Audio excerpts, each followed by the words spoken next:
അധ്യായം 15. ഉടനെ അധികാലത്ത് തന്നെ മഹാപുരോഹിതന്മാരും മൂപ്പന്മാരും ശാസ്ത്രിമാരുമായി ന്യായാധിപസംഘമൊക്കെയും കൂടിയാലോചിച്ച് യേശുവിനെ കെട്ടിക്കൊണ്ടുപോയി പീലാത്തോസിനെ ഏൽപ്പിച്ചു. പീലാത്തോസ് അവനോട്, നീ യഹൂദന്മാരുടെ രാജാവോ എന്ന് ചോദിച്ചതിന് ഞാൻ ആകുന്നുവെന്ന് അവൻ ഉത്തരം പറഞ്ഞു. മഹാപുരോഹിതന്മാർ അവനെ ഏറിയൊന്ന് കുറ്റം ചുമത്തി. പീലാത്തോസ് പിന്നെയും അവനോട് ചോദിച്ചു, നീ ഒരു ഉത്തരവും പറയുന്നില്ലയോ? ഇതവർ നിന്നെ എന്തെല്ലാം കുറ്റം ചുമത്തുന്നു എന്ന് പറഞ്ഞു. യേശു പിന്നെയും ഉത്തരമൊന്നും പറയാകിയാൽ പീലാത്തോസ് ആശ്ചര്യപ്പെട്ടു. അവൻ ഉത്സവം തോറും അവർ ചോദിക്കുന്ന ഒരു തടവുകാരനെ അവർക്ക് വിട്ടുകൊടുക്കുക പതിവായിരുന്നു. എന്നാൽ ഒരു കലഹത്തിൽ കൊല ചെയ്തവരായ കലഹക്കാരുടെ കൂടെ ബന്ധിച്ചിരുന്ന ബറബാസ് എന്ന പേരുള്ള ഒരുത്തനുണ്ടായിരുന്നു. പുരുഷാരം കയറി വന്നു.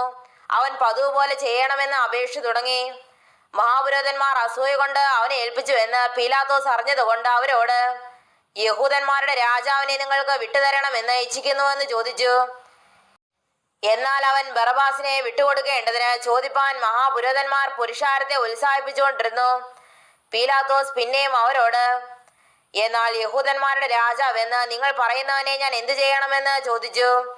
അവനെ ക്രൂശിക്കുക എന്ന് അവർ വീണ്ടും നിലവിളിച്ചു. പീലാത്തോസ് അവരോട്, അവനെന്ത് ദോഷം ചെയ്തു എന്ന് പറഞ്ഞാറേ, അവനെ ക്രൂശിക്കുക എന്ന് അവർ അധികമായി നിലവിളിച്ചു.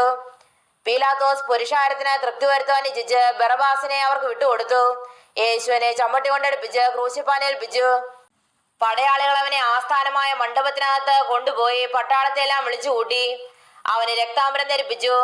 മുള്ളുകൊണ്ടൊരു കിരീടം മെടഞ്ഞ് അവനെ ചൂടിച്ചു. യഹൂദന്മാരുടെ രാജാവേ, ജയ ജയ എന്ന് പറഞ്ഞ് വന്ദിച്ചു. കോൽ കൊണ്ട് അവന്റെ തലയിലടിച്ചു.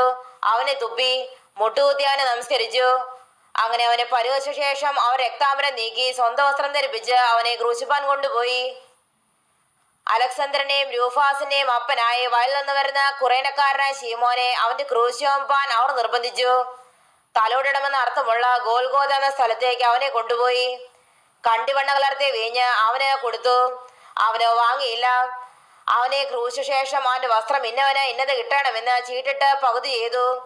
3-ാം മണി നേരമായപ്പോൾ അവനെ ക്രൂശിച്ചു. യഹൂദന്മാരുടെ രാജാവ് എന്നിങ്ങനെ അവന്റെ കുറ്റം മീരെ എഴുതിയിരുന്നു.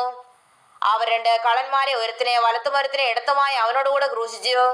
ആധർമ്മികളുടെ കൂട്ടത്തിൽ അവനെ എണ്ണി എന്നുള്ള തിരുവെഴുത്ത് നിവൃത്തിയായി. കടന്നു പോകുന്നവർ തല ഉരുക്കിക്കൊണ്ട്, ഹാ ഹാ, മന്ദിരം പൊളിച്ച് 3 നാൾ കൊണ്ട് പണിയുന്നവനെ, നിന്നെ തന്നെ രക്ഷിച്ച് ക്രൂശിൽ നിന്ന് ഇറങ്ങിവായെന്ന് പറഞ്ഞ് അവനെ ദുഷിച്ചു. അങ്ങനെ തന്നെ മഹാപുരോഹിതന്മാരും മൂപ്പന്മാരും അവനെ പരിഹസിച്ചു. ഇവൻ മറ്റുള്ളവരെ രക്ഷിച്ചു, തന്നെത്താൻ രക്ഷിപ്പാൻ വയ്യ. നാം കണ്ട് വിശ്വസിക്കേണ്ടതിന് ക്രിസ്തു എന്ന ഇസ്രായേൽ രാജാവ് ഇപ്പോൾ ക്രൂശിൽ നിന്ന് ഇറങ്ങി വരട്ടെ എന്ന് തമ്മിൽ പറഞ്ഞു. അവനോടുകൂടെ ക്രൂശിക്കപ്പെട്ടവരും അവനെ പഴിച്ചു പറഞ്ഞു. 6-ാം മണി നേരമായപ്പോൾ 9-ാം മണി നേരത്തോളം ദേശത്തെല്ലാം ഇരുട്ടുണ്ടായി. 9-ാം മണി നേരത്ത് യേശു, എന്റെ ദൈവമേ, നീ എന്നെ കൈവിട്ടതെന്ന് അർത്ഥമുള്ള ഏലോഹി ഏലോഹി ലമ്മാ ശബക്താനി എന്ന് അത്യുച്ചത്തിൽ നിലവിളിച്ചു. അരികു നിന്നവരിൽ ചിലർ കേട്ടിട്ട്, അവൻ ഏലിയാ വിളിക്കുന്നു എന്ന് പറഞ്ഞു. ഒരുത്തിനോടെ ഒരു സ്പോങ്ങിൽ പൊളിച്ച വീഞ്ഞ് നിറച്ച് ഒരു ഓടക്കോൽമേലാക്കി, നിൽപ്പിൻ, ഏലിയാവ് അവനെ ഇറക്കുവാൻ വരുമോ എന്ന് നമുക്ക് കാണാമെന്ന് പറഞ്ഞ് അവന് കുടിപ്പാൻ കൊടുത്തു. യേശു ഉറക്കെ നിലവിളിച്ച് പ്രാണനെ വിട്ടു. ഉടനെ മന്ദിരത്തിലെ തിരശ്ശീല മേൽതൊട്ട് അടിയോളവും 2-ആയി ചീന്തിപ്പോയി. അവനെ എതിരെ നിന്നിരുന്ന ശതാധിപൻ അവനിങ്ങനെ പ്രാണനെ വിട്ടത് കണ്ടിട്ട്, ഈ മനുഷ്യൻ ദേവപുത്രനായിരുന്നു സത്യമെന്ന് പറഞ്ഞു. സ്ത്രീകളും ദൂരത്തു നിന്ന് നോക്കിക്കൊണ്ടിരുന്നു. അവരിൽ മഗ്ദലക്കാരത്തി മറിയയും ചെറിയ യാക്കോബിന്റെയും യോസയുടെയും അമ്മ മറിയയും ശലോമയും ഉണ്ടായിരുന്നു. അവൻ ഗലീലയിലിരിക്കുമ്പോൾ അവർ അവനെ അനുഗമിച്ചും ശുശ്രൂഷിച്ചും പോന്നു. അവനോടുകൂടെ യെരുശലേമിലേക്ക് വന്ന മറ്റു സ്ത്രീകളും ഉണ്ടായിരുന്നു. വൈകുന്നേരമായപ്പോൾ ശബത്തിന്റെ തലേനാളായ ഒരുക്കനാളാകൊണ്ട് ശ്രേഷ്ഠമന്ത്രിയും ദൈവരാജ്യത്തെ കാത്തിരുന്നവനുമായ അരിമത്തേയിലെ യോസേഫ് വന്ന് ധൈര്യത്തോടെ പീലാത്തോസിന്റെ അടുക്കൽ ചെന്ന് യേശുവിന്റെ ശരീരം ചോദിച്ചു. അവൻ മരിച്ചു കഴിഞ്ഞോ എന്ന് പീലാത്തോസ് ആശ്ചര്യപ്പെട്ട് ശതാധിപനെ വിളിച്ചു.